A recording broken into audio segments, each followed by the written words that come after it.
என்னடா ஊஞ்சல் இது? குவாலிட்டியும் அது மண்ணும். இந்த ஓனர் கிட்ட ஒரு ஊஞ்சல் கட்டி தர சொன்னேன். அவன் சப்கான்ட்ராக்ட்ல விட்டான் போல இருக்கு.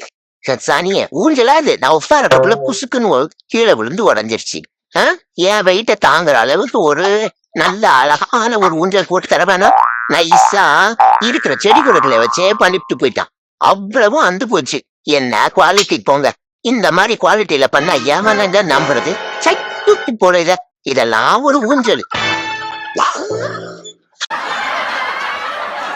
எதுக்கு எப்படி எங்களை வெயில்ல கால் படுத்த நிக்க வச்சுட்டான்னு நினைக்கிறீங்க? எங்க டீச்சர் மரியம் வந்து நல்லவங்க தான். ஆனா அந்த பக்கத்துல நிக்கிறான கோண்டு, அவன் சும்மா இல்லாம குண்டு டீச்சர், ஏய் குண்டு டீச்சர் எப்படி இருக்க, காலையில குட் மார்னிங் அப்படின்னு சொல்லிட்டான்.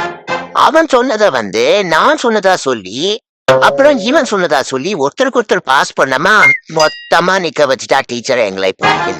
வேற வழி இல்ல, 2 மணி வரைக்கும் நின்றுதான் ஆகணும். ஏய் என்ன பாக்குற நீ? உப்பு மேலன் பாக்குறியா? தம்மா தூள் இருந்துகிட்டு இதுக்கு எவ்வளவு தெரியுது பத்தியா? ஆஃப் பண்ணிட்டு போறேன். அதெல்லாம் கிடையாது, பாத்துட்டு தான் தரும். கிடையாது உங்க அம்மா ஸ்கிரீன் டைம் கொடுக்க கூடாதுன்னு சொல்லியிருக்கா என்கிட்ட. இன்னைக்கு அந்த நிக்கிற 2 குல்ஃபிங்களை இன்னைக்கு நல்லா இன்ட்ரெஸ்ட் பண்ணிடணும். அழகா இதே மாதிரி போய் பார்த்தா அவங்களுக்கு நம்மளை கண்டா ரொம்ப பிடிச்சிடும். இப்போ ஒரு பிரேக் போட்டு நிறுத்தினேன்னு வைக்க, ஐயோ இப்ப பாரு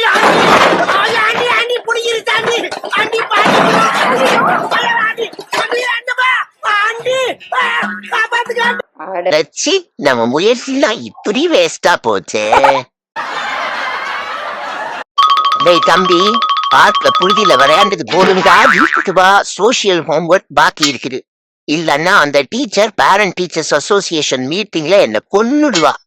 ஓப்பா நான் வரல, எனக்கு இங்க விளையாடுறதுக்கு தான் பிடிச்சிருக்கு, சோசியலே எனக்கு பிடிக்காது.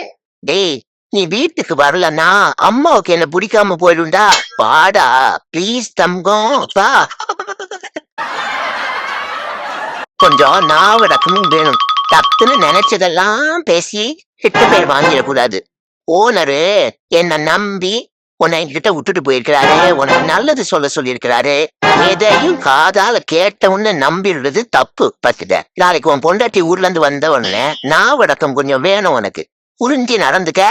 காதுல கேட்டதெல்லாம் டக்குன்னு நம்பிடாம நல்லபடியா இருந்து. எல்கேஜிலேயே இவ்வளவு கஷ்டங்க. ஒரு நாள் லீவ் பண்ணேன், ஐயோ எழுதி தீர்க்க வேண்டியிருக்க. துக்குமா வருது. இவ்வளோ நோட்ஸா ஒரு நாளைக்கு எழுதுவாங்க இந்த டீச்சர். ஆனாலும் அநியாயம். எத்தனை பேஜ் இருக்கு பாருங்க. திருப்பி பாக்குறேன், இவ்வளோ பேஜ் எழுதி பொழைக்கணுமா? ஒரே ஒரு நாள் கொஞ்சம் தலைவலின்னு பொய் சொல்லி வந்துட்டேன். போயிருந்திருக்கலாம் ஸ்கூலுக்கே நேரா. இவ்வளோ எழுத வேண்டி இருந்திருக்காது. ஓவர் நைட்ல ஒரு சின்ன பொய் சொன்னது தப்பாங்க. முழு கேரட்டை பச்சையா பட்டக்கு பட்டக்குன்னு கடிச்சு டபக்கு டபக்குன்னு முழுந்தா ஈஸியா கண்ணு தெரியுமா? 4 நாளா கண்ணு சரியாவே தெரியலீங்க. அதனால டாக்டர் சொன்னாரு, ஆமாங்க இப்பதான் பின்னாடி போறது ஒண்ணு கண்ணுக்கு தெரியுது, முன்னாடி ஒண்ணு நடக்குது. ஆனா உடனே கை மேல பலன் தருதுங்க இந்த கேரட்டு. எல்லாமே பளிச்சுன்னு தெரியுதுங்க இன்னைக்கு. அது எப்படிங்க? என்னடா இது, காலையில போன புருஷனை இன்னும் காணல. நான் இன்னைக்கு உப்மா பண்றேன்னு எனக்கு தெரிஞ்சிருச்சா? தெரியாம தானே யூடியூப்ல வீடியோவை பார்த்தேன் உப்மா செய்யறது எப்படின்னு. இப்ப ஆளை காணலையே, தெரிஞ்சிருச்சா அவருக்கு நான் இன்னைக்கு உப்மா பண்ண போறேன்னு? இப்ப இன்னைக்கு ஒரு நாளைக்கு மட்டும் 100 ரூபாய்க்கு பெடிக்யூர் பண்ணி விடுறதா சொன்னா இந்த காய்வாங்கிட்டோரி. என்னதான் கலர் போடுறான்னு உத்து பாக்குறேன், சரியா தெரியல. பார்க்க விட மாட்டேங்கிறா. சரி என்னதான் பண்ணுவா அடுத்ததுன்னு யோசிச்சுக்கிட்டே இருக்கேன். குடுக்குற காசுக்கு ஒழுங்க போடுவாளா இல்லையானே ஒரே திக்குங்குது. ஐயோ இவ காய வைக்கிறதுக்குள்ள எனக்கு தூக்கமே வந்துருச்சே, என்ன பண்ணுவேன்? ஏன் கதையை கொஞ்சம் கேளுங்களேன். எங்க அக்காவை ஒருத்தர் சைட் அடிக்கிறான்னு வந்து விடுறது இல்லைன்னு இன்னைக்கு அருவாள் எடுத்துட்டு கிளம்பிட்டேன். கிளம்பி கொஞ்சம் தூரம் இப்படி நடந்து வந்தேன் பாருங்க. சோளக்காட்டை பார்த்துட்டேன். சோளக்காட்டை பார்த்த உடனே ஒரு 4 சோளத்தட்டை எடுத்தாங்க. அவ்வளவுதான். எடுத்து கட் பண்ணி சாப்பிட்ட உடனே கோவம் எல்லாம் போயிடுச்சு. அவ்வளவுதாங்க நம்ம வீரம் எல்லாம். இதுக்கு மேல நம்ம வீரத்தை காட்டினா ஆகுமா?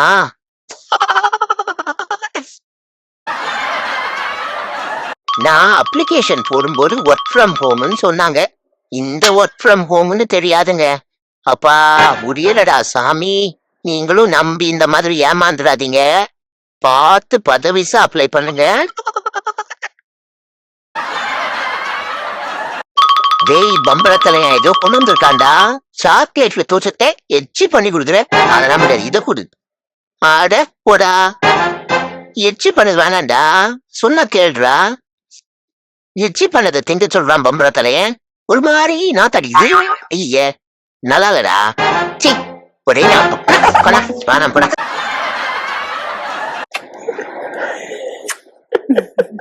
முத்தம் போதாதே. என்ன அட்டகாசமா முத்தம் கொடுக்குறாக்கா. அக்கா சூப்பரா இருக்கு. நேத்து உன் புருஷன்ட்ட கொடுத்தியே அதே மாதிரி கிசு கூட நான் அப்படியே தூங்கிடுவேன். எனக்கு தூக்கமா வந்துருச்சு பாரு. ஒரே ஒரு முத்தத்துல இவ்வளோ மயக்கமா. இப்படியா முத்தம் மயக்கம் கொடுக்கும்? சூப்பர்க்கா சூப்பர்க்கா. இதே மாதிரி டெய்லி கொடு.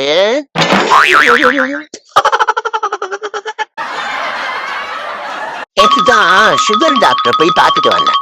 அந்த டாக்டர் சொல்றாரு 1/2 வாழைப்பழம் சாப்பிட்டா போதுமா, மிச்சம் 1/2 வாழைப்பழம் எடுத்து ஃப்ரிட்ஜில் வச்சுட்டு அப்புறமா சாப்பிடுங்கிறாரு.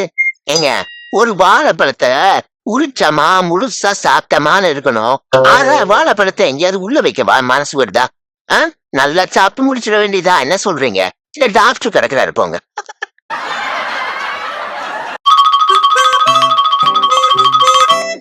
என்ன வெறும் பிளேட்ட நீட்டுறா புந்தானி. கண்டுபிடிச்சிட்டாளா?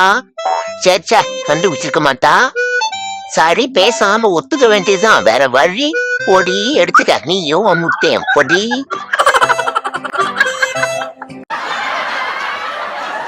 தம்பி பாட்டிக்கு போய் கொஞ்சம் அந்த ஜூஸ் எடுத்துட்டு வா பாக்கலாம். ஆயா பாவம் ஆசையா கேக்குது, குழந்தை தந்துடுறேன். ஒரு நிமிஷம் இதாயா, இந்தா வச்சுக்கோ குடியாயா என் செல்லாயா.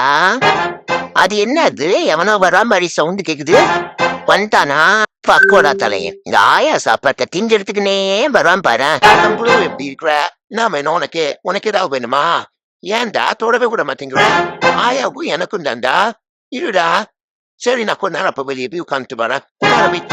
எனக்கு என்ன பண்ணலாம்? கொன்னுடலாமா? ஒரே வீச்சு போடா வெளியே. ஊரை பார்த்து போ.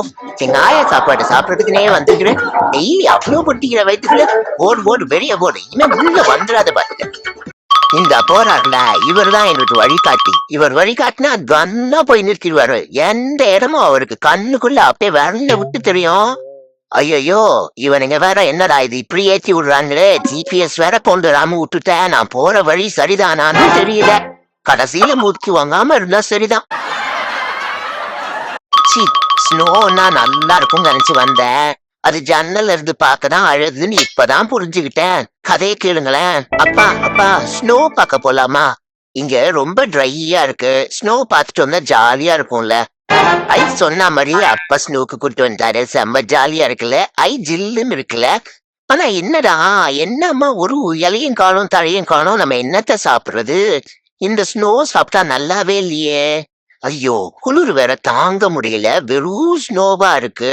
ஸ்னோ என்னடா சவதி மாதிரி இருக்கு. அது ஜன்னல்ல இருந்து பார்க்க வேடிக்கை பார்க்க தாண்டா நல்லா இருக்குது.